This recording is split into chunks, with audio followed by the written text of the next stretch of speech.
Hey guys, welcome to Farm Charm Chic. I'm Emily. Today's episode is all about farmhouse risers. I absolutely love using different styles and types of risers in my decor. I love the different variations that they give. I also have a couple of tiered tray ideas in here for you. If you like crafting, DIYs, dupes, hacks, thrift flips, or just creating in general, I would love if you would consider subscribing and become my crafting BFF.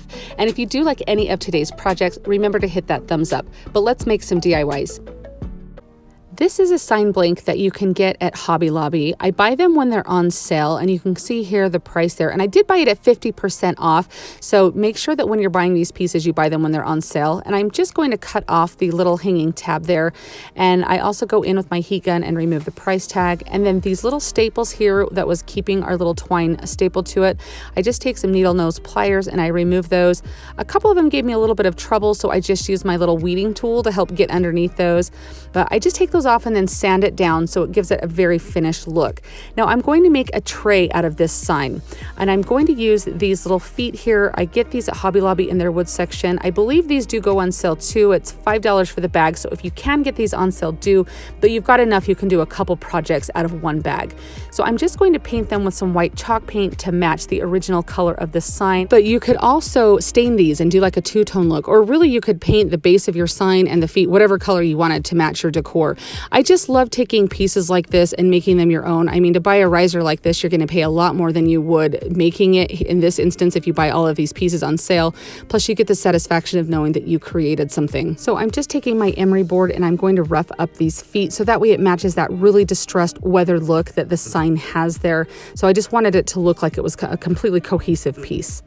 So you can measure where you want to put these feet and mark them, or you can just kind of eyeball it like I did. I'm a big fan of that. So whatever works for your style. And I do use a combination of wood glue and with hot glue. So I just put a little bit of wood glue in the middle of each of these feet, and they're already cut off so they have a flat surface that's going to glue to your surface there. And then I just put hot glue on the outside, and again, just do this with all four legs, and it is that simple to make this tray. I just love this. This is such a stunning piece that is going to take you through every single season. How beautiful is this with just some everyday farmhouse decor on here? But of course, we want to see what it looks like with the Christmas items that we just made. This is a super easy and quick little thrift flip. I found this little winter Christmas candle stand at my local thrift store for $1, and I thought it would be perfect to kind of paint basic color. I'm just going to paint it white and make a cute little riser out of it. I love to use risers in my decor. I have a whole video that is dedicated to risers. I'll leave a link down below if you want to watch that. But I take this little round from Dollar Tree, and I am taking off this little word that says family here. It is a very thin, there's no way I could have saved it for another project. And then I took all of the paper off, and then I sanded this round down, and I sanded all of the edges to kind of soften them a little bit so it wasn't such like a harsh edge to it.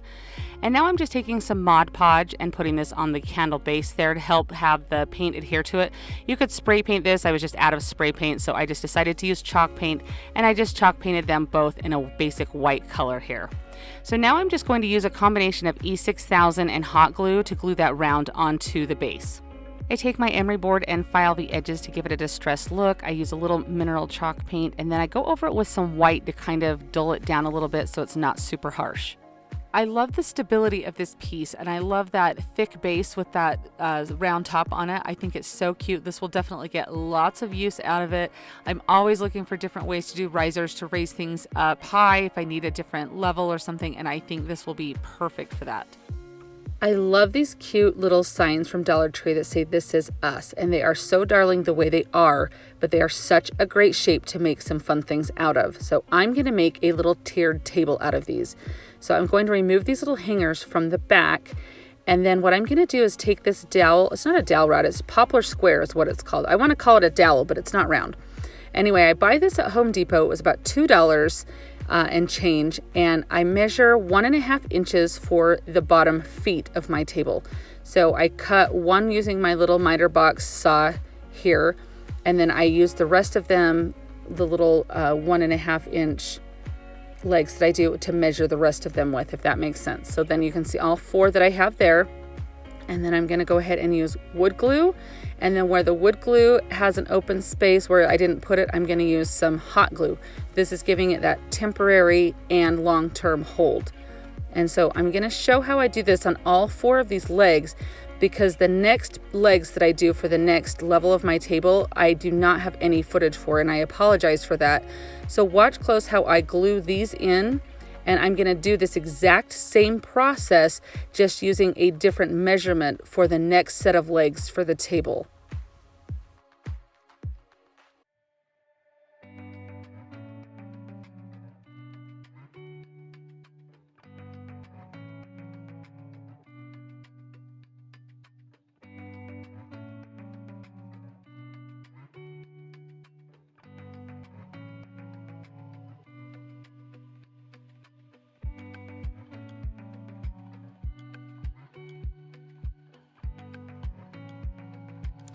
So for the second level of this table, I'm going to measure up on my ruler how high I want it to be. And then I do take that poplar square down on my floor with my miter box and saw, and I just cut those down to size, and I glue those in the same way I glued those bottom legs in. Then I'm taking some white chalk paint and I'm painting the whole exterior or frame of this table and completely covering it all in white.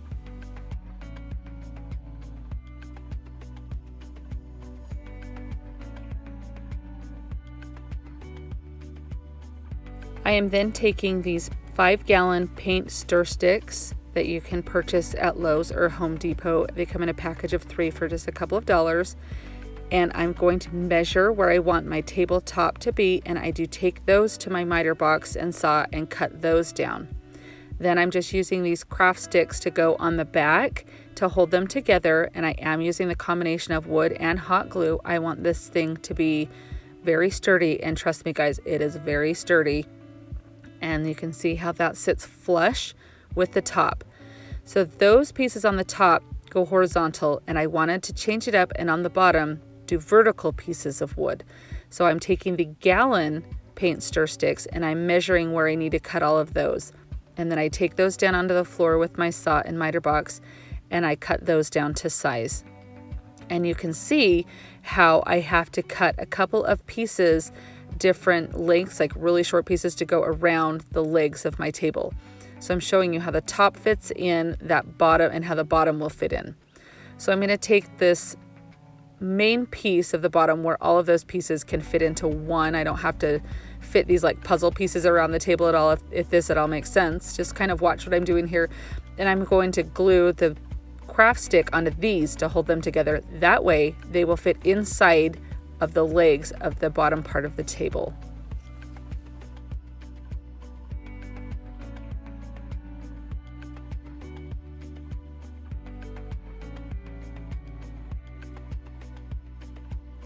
Then I stain the top and the bottom layer of the table here, the tabletops, with the antiquing wax, and I just go around making sure that I have each of the edges and everything, because those edges are visible, making sure that it is all completely covered.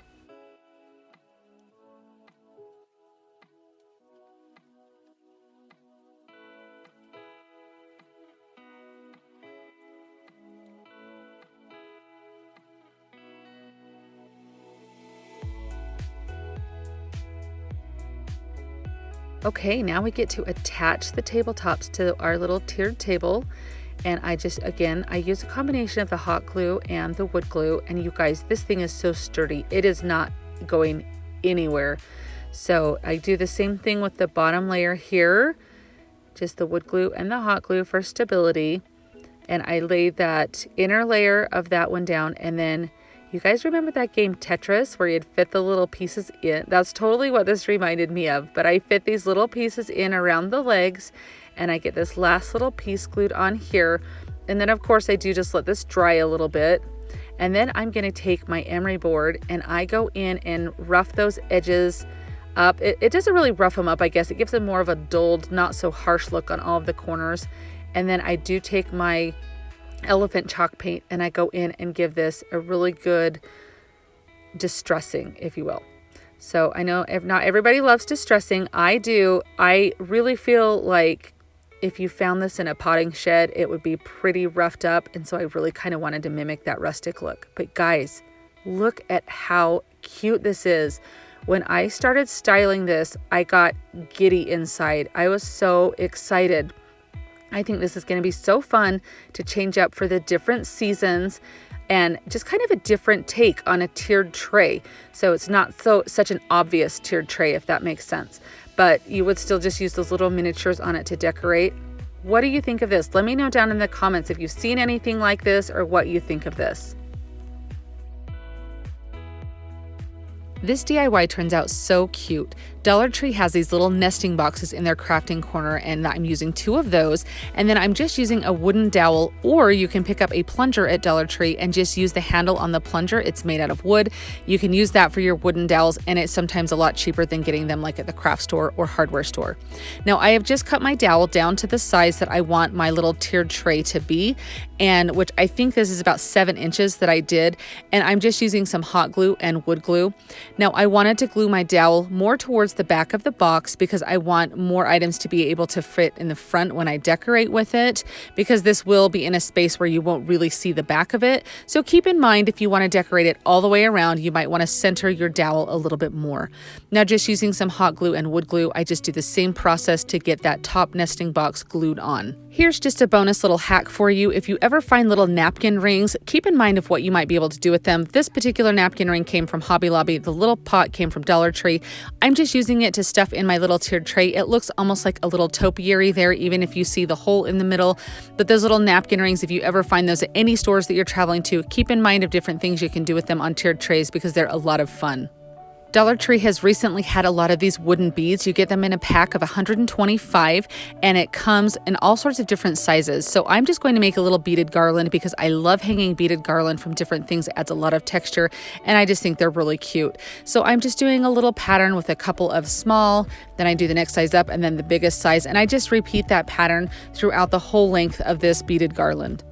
If you're not lucky enough to find these beads at your Dollar Tree yet, keep watching for them, but I always have a link in my description box for ones that I like to buy on Amazon, so just keep that in mind if you can't find those.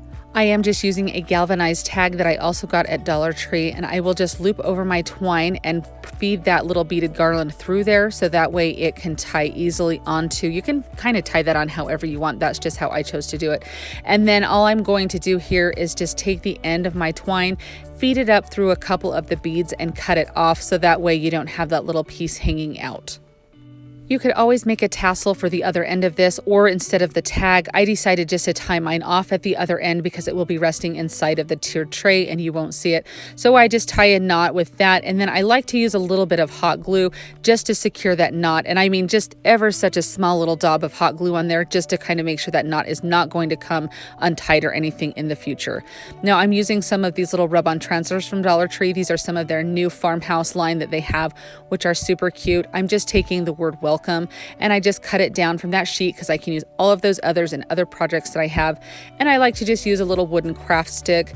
These particular rub-on transfers go on very smooth and very easily. If you saw me use the foiled ones, I have not had luck with those, but these are very simple. You can see I just peel that back and it just comes right off and transfers that word welcome on there.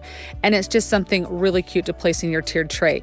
I love to collect different types of coasters to use for DIY projects. I found these darling little Farmhouse coasters at Hobby Lobby. I'm just gluing a couple of the tumbling tower blocks onto the bottom, and it makes a cute little stand for my tiered tray. This little welcome sign turns out super cute there, and here is everything put together.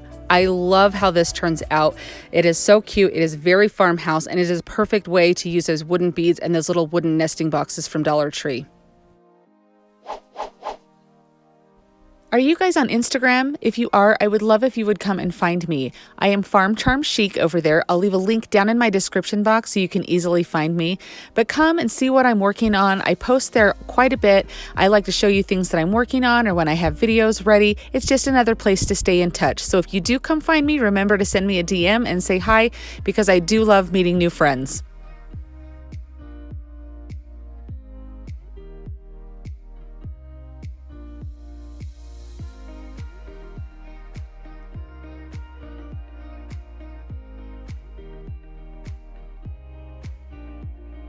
For this project, I am using a couple of square dowels that you can get at Hobby Lobby. I'm showing you here some of these came from Home Depot, Lowe's, anywhere you can get them. And I will put all of my measurements and what I cut them to down in my description box. And so just keep that in mind that I will show you there all the different pieces that I had, but I will list them all out for you in the description box so you'll know exactly how to cut them and how many you need to do. Every once in a while, as a crafter, you make a project that you absolutely fall in love with and you're like, this is my favorite project ever. This one is right up there with all of my favorites. I love how this turns out. I'm making a cute little bench that I have seen kind of popping up in my Instagram feed that people have used kind of as a different style of riser or tiered tray type thing. And that's what I'm going to create. So I am taking these two pieces here and I am taking these little shorter pieces. It's really hard to kind of understand at this point right now what it's looking like or how it's working until I show you, and then you'll go, aha, so I promise. So I just kind of marked about 1.5 inches up from the base of those two blocks to glue my little short pieces to. Right now I'm making like the support for the chair, so you'll be able to tell in just a moment. And then on the other end, I'm just gluing those right up against the end. So just take note of how I'm doing this. It's kind of hard to explain where you'll see exactly what I mean here. So this is where once these have dried a little bit with my wood glue, you can kind of see here when I put them there, it's starting to kind of look like the sides of a chair or a bench. Hopefully that makes sense to you. And then I'm just going to glue these onto both sides. So it's going to look maybe like the number 6 or something like that here. That's the best way that I can kind of explain it there, or a B or something like that. And I just kind of use my clamps until it gets kind of a good hold there, and then I'm just gluing that other piece together, and then here they kind of stand up. So hopefully you can see now and you go, oh, okay, I totally get it, because this is where we are here. So this is really, I'm doing that little support beam between the two sides of our bench. This is what is going to hold them together besides the slats that will sit as the backrest and the seat rest on there. And so I'm just kind of eyeballing that into the center. This is very farmhouse. It doesn't have to be super exact. So don't worry. You can kind of, if you look at my height, I did this 12 inches high. And if you're like, I don't want it that tall, you don't have to do it that tall. And these are just paint sticks, the 5-gallon paint sticks from Lowe's or Home Depot or wherever you get your paint sticks. And I taped them all together to cut them. And you can just cut them with a miter box saw that you have, like a hand saw. You can have like I use my power miter saw that I have, and I'm cutting those down. I cut those down to 11 inches. Again, I will have all of my measurements listed down in the description box in case you want to recreate this. But I don't use any nails or anything. I just use hot glue and wood glue, and hot glue just kind of gives it that short-term hold, and that wood glue dries for that long-term hold. And guys, this is so sturdy, like it really is. And you can see that I left just a little bit of space between the slats on the backrest and the seat rest there. And then I am just taking some antiquing wax and I am going over this. Now at first I started doing this with a baby wipe, but after I had turned my camera off because you didn't want to see like 20 minutes of me staining this, I do end up getting a brush, and I will brush it all on and then wipe it off with the baby wipe. Since there's so much surface area to cover and in between the little slats and everything, that's what ended up working best for me. And you can stain this in whatever color you wanted to. I just used the antiquing wax from Waverly. To brighten it up a bit, I just dry brush a little bit, and by little I mean just the littlest amount of white chalk paint all over it, just to brighten it up. I just think that when you go along the edges and everything, it kind of gives a little bit of definition to it, and I personally really like the way that looks, so completely optional to what you like. And I just go around all of the edges here. Hopefully you can see by the pieces here that there's not a lot of base pieces. From start to finish, this took me less than 40 minutes, and that's with staining and everything and doing my wood cuts and everything. It was a very quick project. I love how it turns out, and I am so excited in the final reveal to show you how I styled it. I love this. I have this pack of wood slats from Dollar Tree. I think they come with 6 in a package, plus a couple of wooden boxes and then a couple of just wooden squares. So I'm just going to make a pillar, I guess, or a column, plant stand, whatever you want to call it. But I'm just going to make a rectangular box out of these wooden flat slats. I'm not sure really what you would call them other than that. Anyway, so you can just see I'm using a combination of wood glue to make it for a long-term hold, and then some hot glue to give that short-term hold. And I am just taking a couple of dowels and I cut them into pieces to give a little bit more surface area for the glue to kind of adhere to. And that's just going to make it a little bit more sturdy and hold its shape a little bit more rather than just having the edge glued together. So I'm going to take the box here and I'm going to take the lid off and turn the lid upside down. And I'm going to glue the edge of the box and turn it over. This is kind of going to give us that little bit of architectural element on the pillar. So you can see I'm just going to glue that down. And I'm going to do the same thing on the other box. And then once I get that done, I'm going to take those flat square pieces and I'm going to glue the lid of the box to those. So you can just kind of watch closely what I'm doing here.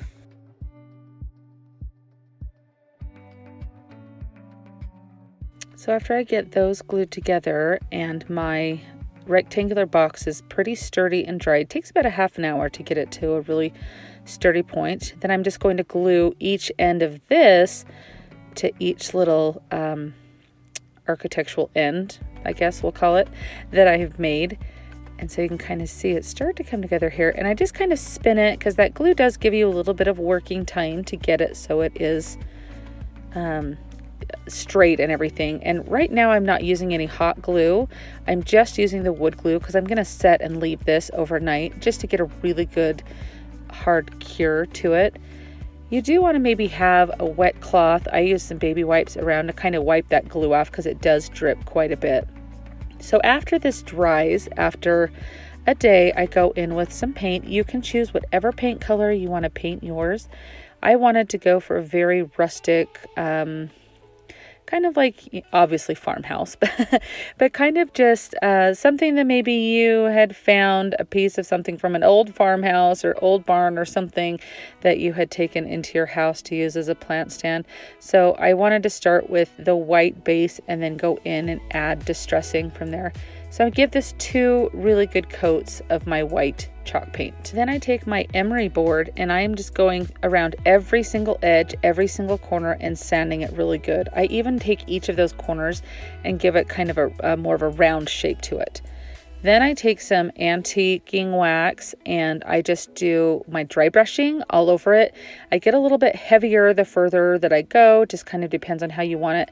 After I let that dry completely, I do go back in with some more of the white and dry brush over the top of that so it's not so harsh.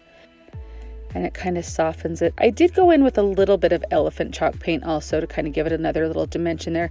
But you can see how it looks together here. I'm excited to put this with all of my plants and my little trinkets, different things, you know, just kind of style it really good. But I'm really happy with how this turned out, and for just a couple of bucks to get a really good looking, I didn't have to cut anything out of wood. I think it looks great. I'm taking these 2 little signs that I got in the Crafter's Square at Dollar Tree, and I'm just removing the twine from each of them. And then on one of them, I just want to cover the holes. So I'm trying this little method of using some hot glue in there and just kind of scraping that off. You can use spackling, whatever you would like to do to cover in those holes. In fact, if you decided you didn't want to, that's up to you.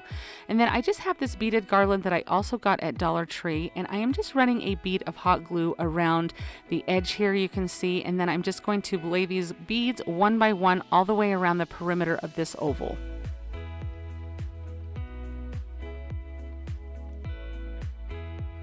Now I was 1 bead short from having this completely come together, so you could space this accordingly or just kind of measure it out in the beginning. I did have some extra beads, so you may need 2 strands to do this if you really want to be exact with it. And you can just kind of see that bead fit perfectly in there. And then I just go around the inside of it with some hot glue to help make sure these are all adhered really well. On the top layer, I'm just putting some glue around the whole perimeter here, and then I'm just going to turn this over and set it on top of all of those beads there, and then the beads are sandwiched between these 2 little oval signs. Now, yeah, I can use these little same beads from Dollar Tree, but I had some bigger ones that I wanted to use, a little bit chunkier beads, so it's up to you what size of beads or how you want to do your feet on here. But you want something to kind of rise this up off your surface, so I'm just using some hot glue to glue these in. I just kind of space them accordingly. Now I just paint mine a white color. You can stain it whatever you want to do, and I am just taking my emery board and roughing up the front part of all those beads that are exposed there. And then I'm just going to dry brush some mineral chalk paint on there, and I also go over with some white to kind of give it a little whitewash look over that distressing. I love how the texture and the detail came out in this one. This just screams farmhouse to me. I think it is so cute and it's perfect. It's like a staple piece that you'll use all year long in a lot of different decorating, and it's just a cute way to kind of display a little vignette.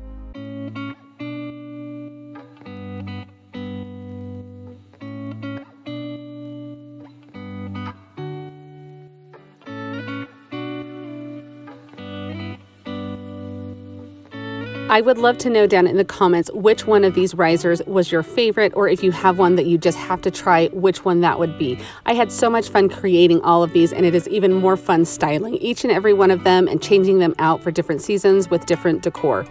I have another video with 10 different farmhouse risers. I will leave a link to that down in my description box, so be sure and check that out. Don't forget to hit that thumbs up and consider subscribing if you like what you saw today.